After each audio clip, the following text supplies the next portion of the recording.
लेकिन वह अपने माँ बाप की इकलौती औलाद था, इसलिए उसके दिल में यह ख्वाहिश पहले से ही थी कि भगवान उसे बेटा दे। जब मेरे पति और सास को पता चला कि मैं पेट से हूँ, तो उन दोनों ने मेरा बहुत ख्याल रखा। मुझे ऐसे महसूस करवाया जैसे मैं कहीं की रानी हूँ। डॉक्टर से यह भी नहीं पूछा कि हमारे यहाँ बेटा आने वाला है या बेटी। यही कहते रहे कि बेटा ही आएगा। लेकिन जब डिलीवरी हुई तो भगवान ने मेरी गोद में एक प्यारी सी बेटी डाल दी। मैं इस बात पर खुश थी कि पहली औलाद बेटी हो गई तो क्या हुआ, सेहतमंद औलाद होने से ज्यादा और अच्छा क्या हो सकता है। मुझे उम्मीद थी कि सब खुश होंगे, लेकिन मेरी बेटी पैदा होने पर कोई भी खुश नहीं था। जब मैं अस्पताल से घर आ गई तो पति ने कह दिया कि अगर तुम्हें दूसरी बार भी बेटा नहीं हुआ तो फिर मुझे कुछ और ही सोचना होगा। मैं हैरान रह गई कि मेरे पति मुझे शादी के 2 ही साल में छोड़ देने की धमकी दे रहे हैं। क्या वे दूसरी शादी कर लेंगे? इन सब के बावजूद भी मैंने इस बात को नजरअंदाज कर दिया। फिर मेरे यहाँ दूसरी भी बेटी ही पैदा हुई। अब मेरी सास मेरे पति की दूसरी शादी करवाने की बातें करने लगी। मुझ पर इतना दबाव था कि मैं दिन रात परेशान रहने लगी। मुझे अचानक बैठे बैठे दौरे पड़ने लगते थे। उन्हीं दिनों मेरा पति घर में एक नौकरानी लेकर आया और उससे कहा कि मेरी पत्नी का ख्याल रखना है। मेरा और मेरी बेटियों का काम उसे ही करना है। उसका नाम काजल था। वह भी मेरी तरह ही जवान थी, शायद मुझसे 1-2 साल छोटी थी। काजल के साथ मैं अपने दिल की बातें किया करती थी। अपने दिल का सारा बोझ मैं उस पर निकाल देती। वह मेरी बहुत अच्छी दोस्त बन गई थी और मैंने उससे कह दिया था कि मुझे मालकिन न कहे बल्कि दीदी कहकर पुकारे। वह मेरी बेटियों का भी बहुत ख्याल रखती थी। एक दिन मुझे पता चला कि वह प्रेग्नेंट है, लेकिन मुझे हैरानी इस बात की हुई कि उसने मुझे इससे पहले अपनी शादी के बारे में नहीं बताया था। जब मैंने उससे पूछा कि तुमने मुझे क्यों नहीं बताया, तो उसने सर झुका लिया और फिर एक अजीब सी बात कही। उसने कहा कि अगर मैं आपको यह बता देती कि मैं शादीशुदा हूँ, तो आपका मुझ पर से भरोसा उठ जाता। मैं हैरान हुई कि आखिर ऐसी क्या बात थी। उसने बताया कि दरअसल मैंने अपने घर वालों की मर्जी के खिलाफ शादी की है। हम लोग एक दूसरे से मोहब्बत करते थे और हमारी मोहब्बत का हमारे घर वालों को पता चल गया, लेकिन वे इस रिश्ते के खिलाफ थे। उन्होंने हमारा साथ नहीं दिया, इसीलिए हम दोनों ने भागकर शादी कर ली। लेकिन मेरे पति को भी उसके घर वालों ने घर से निकाल दिया। तब से मैं यह काम करने पर मजबूर हूँ, वरना तो मैंने कभी सोचा भी नहीं था कि मैं किसी के घर नौकरानी बनकर काम करूंगी। मेरा पति भी अब पहले जैसा नहीं रहा, वह बहुत बदल गया है। जब मैं घर जाती हूँ तो मुझसे यह नहीं पूछता कि मैं कैसी हूँ या मेरा दिन कैसा गुजरा। सीधा एक ही सवाल करता है कि पैसे कितनी लाई हो। काजल की बात सुनकर मेरा दिल भर आया। मैं सोचने लगी कि वाकई जिस शख्स के लिए एक लड़की अपना सब कुछ छोड़कर आए और वही बदल जाए तो दिल पर क्या गुजरती होगी। मेरे पति को मुझसे मोहब्बत नहीं थी, उसने सिर्फ मुझे पत्ता पैदा करने की मशीन समझा था।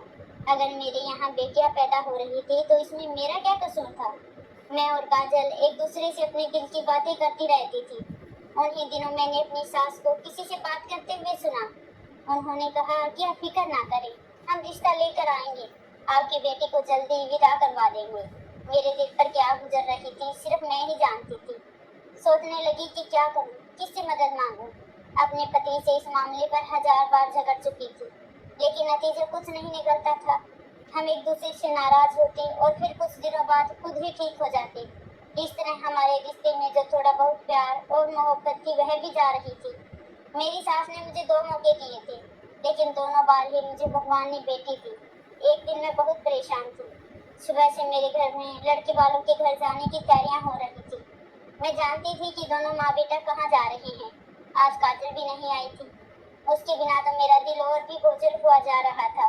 कम से कम मैं उससे बात तो कर लेती थी। मेरा पति और सास घर से निकल गए तो मैं और भी बेचैन हो गई। सोचा कि काजल के घर जाकर देख कर आऊंगी, वह आज क्यों नहीं आई। इसलिए मैं उनके घर चली गई।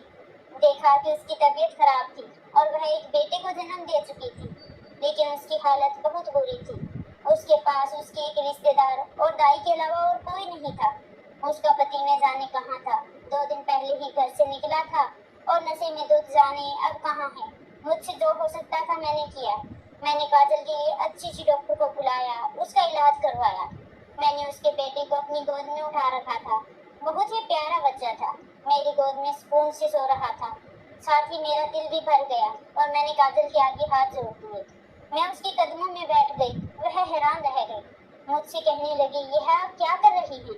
मैंने कहा कि मैं जानती हूँ कि मैं एक माँ से उसका बच्चा मांग रही हूँ। इसको अपनी कोख में रखकर 9 महीने तुमने तकलीफ उठाई है। यह तुम्हारा बच्चा है, लेकिन मैं तुमसे वादा करती हूँ कि मैं इस बेटे को शहजादों की तरह रखूंगी। देखो अभी तक तुम्हारे साथ इसका क्या फ्यूचर है। तुम्हारे पति न जाने कहाँ है, वह शराबी है, नशा भी करता है। कौन तुम्हारा और तुम्हारे बेटे का ख्याल रखेगा? तुम्हारी तबीयत ठीक नहीं है, यह बच्चा मुझे दे दो, मैं इसका बहुत ख्याल रखूंगी। मैं बोलती जा रही थी और इस बात पर ध्यान ही नहीं दिया कि उसके चेहरे पर हल्की सी मुस्कुराहट थी। वह मेरी बातों को बहुत गौर से सुन रही थी। जब मैंने अपनी सारी बात कह डाली तो वह हल्का सा मुस्कुराई और उस बच्चे को मेरी तरफ बढ़ाकर बोली कि दीदी यह आपका ही है। मैं इतने में खुश हो गई कि मैंने उससे दूसरी कोई बात ही नहीं की, बस उसे यह वादा किया कि मैं उसकी औलाद का बहुत ख्याल रखूंगी। मैं उस बच्चे को लेकर घर आ गई और अपनी सास और पति से कहा कि यह हमारा बेटा कहलाएगा, यह इस खानदान का वारिस है। बच्चे को देखकर मेरे पति के जज्बात बदले थे। मेरी सास ने तो शोर मचा दिया कि न जाने किसका बच्चा उठा लाई है, किसका खून है, कौन इसकी माँ है, कौन इसका बाप है, और यह हमारे खानदान का वारिस कैसे बन सकता है। लेकिन मेरे पति ने जिंदगी में पहली बार मेरा साथ दिया और कहा कि यह जो कर रही है इसको करने दो। वैसे भी किसी अनाथ की परवरिश करना बहुत बड़ा पुण्य का काम है। मैंने उन दोनों को यही बताया था कि इस बच्चे के माँ बाप इस दुनिया में नहीं हैं। मैं इस बात पर बहुत हैरान थी कि सारी जिंदगी जिस पति ने मेरी छोटी से छोटी बात नहीं मानी थी, इतनी बड़ी बात पर कैसे मेरा साथ दे दिया। लेकिन अब शायद उसकी आंखें खुल गई थी और वह बदल गया था। मैंने अपनी सास को किसी तरह समझा दिया और अब वह बच्चा हमारा बेटा कहलाने लगा। हमने उसका नाम वरुण रखा। सबसे ज्यादा हैरानी की बात यह हुई कि मैंने उस दिन के बाद काजल को कभी नहीं देखा। उसके घर गई तो उसकी कजन से भी बात की। उसने कहा कि वह वापस गांव चली गई है। वरुण का मेरी जिंदगी में आने के बाद मेरी जिंदगी बहुत खूबसूरत हो गई थी। जिंदगी इतनी तेजी से गुजरी कि फिर किसी के बारे में ख्याल ही नहीं आया। मेरा पति वरुण के इर्द गिर्द ही घूमने लगा था। वरुण 4 साल का था जब उसकी दादी इस दुनिया से चली गई। अब हवेली पर मेरा राज होने लगा। मेरी किस्मत बदल गई। लेकिन मेरी जिंदगी में सबसे बड़ा तूफान तब आया जब वरुण 10 साल का था और एक दिन मेरे पति को हार्ट अटैक आ गया। उसने आखिरी वक्त में अपनी औलाद को गले लगा लिया। मुझे जाते जाते इतना कहा कि बच्चों का ख्याल रखना। मेरा पति इस दुनिया से चला गया। मैं कई महीनों तक उसके गम में जलती रही। फिर मैंने खुद को कैसे संभाला यह सिर्फ मैं जानती हूँ। लेकिन वो कहते हैं ना कि जिम्मेदारियां इंसान को संभलने कहाँ देती हैं। मेरी 2 बेटियां थी, एक बेटा था। हवेली की जिम्मेदारियां भी मुझ पर ही थी और मुझे यह सब संभालना था। मेरी पहली बेटी की शादी कर दी गई। मेरी दूसरी बेटी बहुत ज्यादा लाडली थी। उसका नाम काव्या था। वरुण 18 साल का हो गया। सारे घर को संभालता था, घर और जमीन सब कुछ देखा करता था। एक दिन जाने उसे किस तरह यह बात पता चल गई कि वह मेरे पति का बेटा नहीं है। वह इस बात से परेशान था कि उसके असल माँ बाप कौन थे और क्यों उन्होंने उसे छोड़ दिया। मैंने वरुण को भी वही कहानी सुनाई जो अपने पति और अपनी सास को सुनाई थी कि उसके माँ बाप इस दुनिया में नहीं थे। उन्होंने उसे नहीं छोड़ा था, बल्कि वे खुद ये दुनिया छोड़कर चले गए थे। अगर मैं उसको काजल के बारे में बता देती तो वह जरूर मुझसे मिलने या उसे तलाश करने की कोशिश करता, और मैं ऐसा नहीं चाहती थी। अगर उस घर को भी पराया समझने लगा था। मुझे समझ नहीं आ रहा था कि मैं उसे किस तरह से बांध कर रखूं। कहीं वह उदास होकर कहीं चला जाएगा तो मैं क्या करूंगी। एक दिन मेरे दिमाग में एक बात आ गई और मैंने उस पर अमल करने की ठान ली। मैंने सोचा कि मैं अपनी बेटी के साथ वरुण की शादी करवा दूंगी तो वह इस घर का दामाद बन जाएगा और उसका इस घर से रिश्ता जुड़ जाएगा, तो वह खुद को पराया नहीं समझेगा। लेकिन अब मैंने यह बात काव्या से की तो उसने साफ साफ इनकार कर दिया। जबकि मेरी बेटी को यह पता था कि यह उसका सगा भाई नहीं है, लेकिन उसने यह बात कभी भी किसी के सामने जाहिर नहीं की थी। उसका कहना था कि उसने वरुण को सिर्फ भाई की नजर से ही देखा है, वह उससे शादी नहीं कर सकती। लेकिन मैंने काव्या से कह दिया कि उसकी शादी होगी तो सिर्फ वरुण से होगी। वह पढ़ाई के लिए विदेश जाना चाहती थी, लेकिन मैंने उसकी शादी करने का हुक्म सुना दिया। उसने 2 दिन मुझसे बात नहीं की। मेरा दिल भी उदास रहा। मुझसे मेरे बच्चों की नाराजगी बर्दाश्त नहीं होती थी। लेकिन तीसरे दिन वह मेरे पास आई और कहने लगी कि जैसा आप चाहती हैं वैसा ही होगा। मैं वरुण से शादी करने के लिए तैयार हूँ, लेकिन मेरी एक शर्त है। मैंने अपनी बेटी से कहा कि उसकी जो भी शर्त है मुझे मंजूर है। काव्या ने कहा कि मेरी शादी एकदम साधारण होनी चाहिए। मुझे इस बात की खुशी थी कि मेरी बेटी ने हाँ कर दी। मैं शादी की तैयारी में बिजी हो गई। मैं बाजार में थी जब मेरी आंखों ने कुछ देखा और मैं हैरान रह गई। वह कोई और नहीं बल्कि काजल थी। एक किराने की दुकान से कुछ सामान ले रही थी। इससे पहले कि मैं उस तक पहुंचती, वह रिक्शा में बैठकर वहां से चली गई। अब मुझे समझ नहीं आ रहा था कि मैं किस तरह उस तक पहुंचूं। मेरे दिमाग ने काम किया और मैंने सोचा कि इस किराने वाले को शायद उस औरत के बारे में मालूम हो। मैंने उसे काजल के बारे में पूछा तो वह फौरन कहने लगा, आप इसकी रिश्तेदार हैं? तो एक काम करें, इसने जो 2-3 महीने से यहाँ से कर्ज पर सौदा लिया है उसके पैसे चुका दें। मैंने उससे कहा कि इस औरत ने जितना भी राशन तुमसे लिया है उसके पैसे मुझे बताओ, मैं उसके सारे पैसे चुका दूंगी। और मुझे उस औरत के घर का पता बता दो। मैं काजल के घर गई। उसका घर काफी करीब ही था, लेकिन उसके घर के बाहर ताला लगा था। मुझे हैरानी हो रही थी कि मैं उसे इतने सालों बाद देखा, लेकिन उससे मिल नहीं पा रही।